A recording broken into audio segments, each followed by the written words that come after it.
प्राचीन काल से उज्जैन के महाकालेश्वर मंदिर की यह मान्यता रही है कि यदि कोई राजा उज्जैन में रात गुजार लेता था तो उसे अपनी सल्तनत गंवानी पड़ती थी और आज भी उज्जैन के लोगों की यही मान्यता है। नमस्कार, आपका बहुत बहुत स्वागत है अपने खुद के YouTube चैनल पर। मेरा नाम नितिन है और आज हम जानेंगे महाकालेश्वर मंदिर के बारे में कुछ अनोखे रहस्य।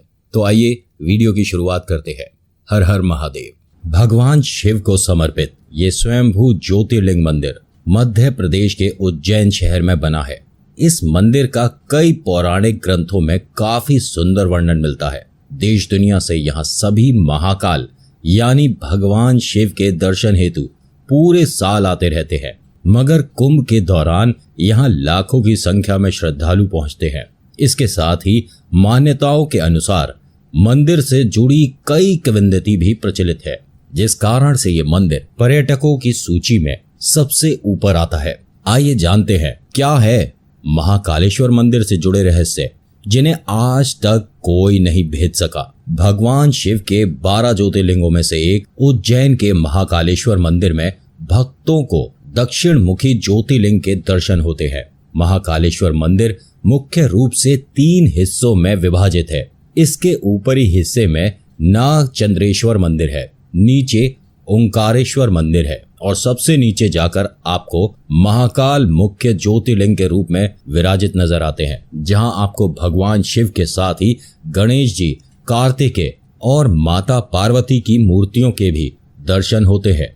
इसके साथ ही यहाँ एक कुंड भी है जिसमें स्नान करने से सभी पाप धुल जाते हैं। मान्यताओं के अनुसार उज्जैन में महाकाल के प्रकट होने से जुड़ी एक कथा है। दरअसल दूषण नामक असुर से प्रांत के लोगों की रक्षा के लिए महाकाल यहाँ प्रकट हुए थे। फिर जब दूषण का वध करने के बाद भक्तों ने शिव जी से उज्जैन में ही वास करने की प्रार्थना की तो भगवान शिव महाकाल ज्योतिर्लिंग के रूप में प्रकट हुए। ऐसे उज्जैन का शास्त्रों में वर्णन भगवान श्री कृष्ण को लेकर भी मिलता है, क्योंकि उनकी शिक्षा यही हुई थी। उज्जैन को प्राचीन काल से ही एक धार्मिक नगरी की उपाधि प्राप्त है। आज भी यहाँ भारी संख्या में दर्शन के लिए भक्त आते हैं। दरअसल भगवान महाकाल की भस्म आरती के दुर्लभ पलों का साक्षी बनने का ऐसा सुनहरा अवसर और कहीं नहीं प्राप्त होता है।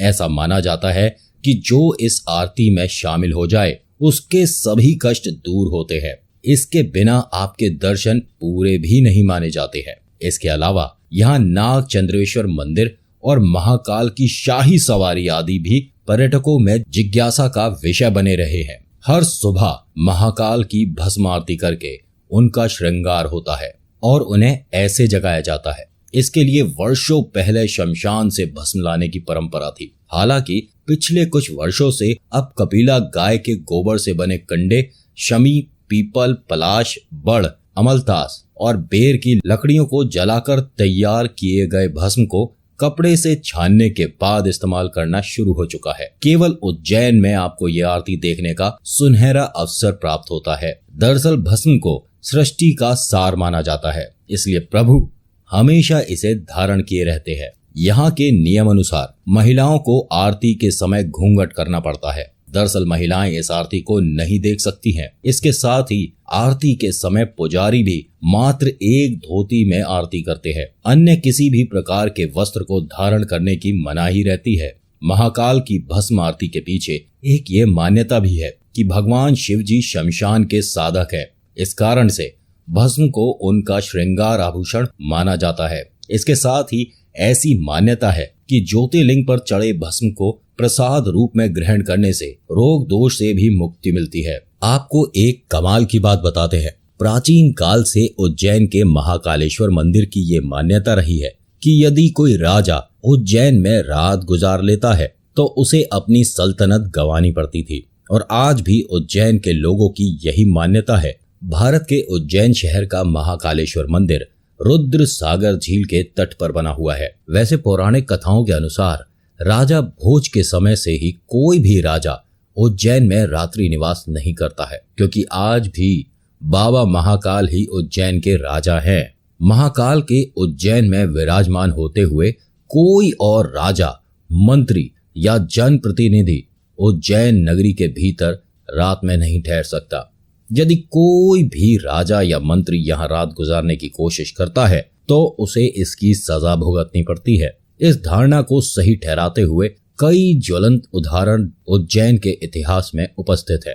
नंबर 1, देश के चौथे प्रधानमंत्री मोरारजी देसाई जब महाकालेश्वर मंदिर में दर्शन के बाद उज्जैन में एक रात रुके थे तो मोरारजी देसाई की सरकार अगले ही दिन ध्वस्त हो गई। नंबर 2, उज्जैन में एक रात रुकने के बाद कर्नाटक के सीएम YS येदियुरप्पा को 20 दिनों के भीतर इस्तीफा देना पड़ा। नंबर 3, कांग्रेस सांसद ज्योतिरादित्य सिंधिया भी उज्जैन शहर में रात में नहीं रुकते हैं।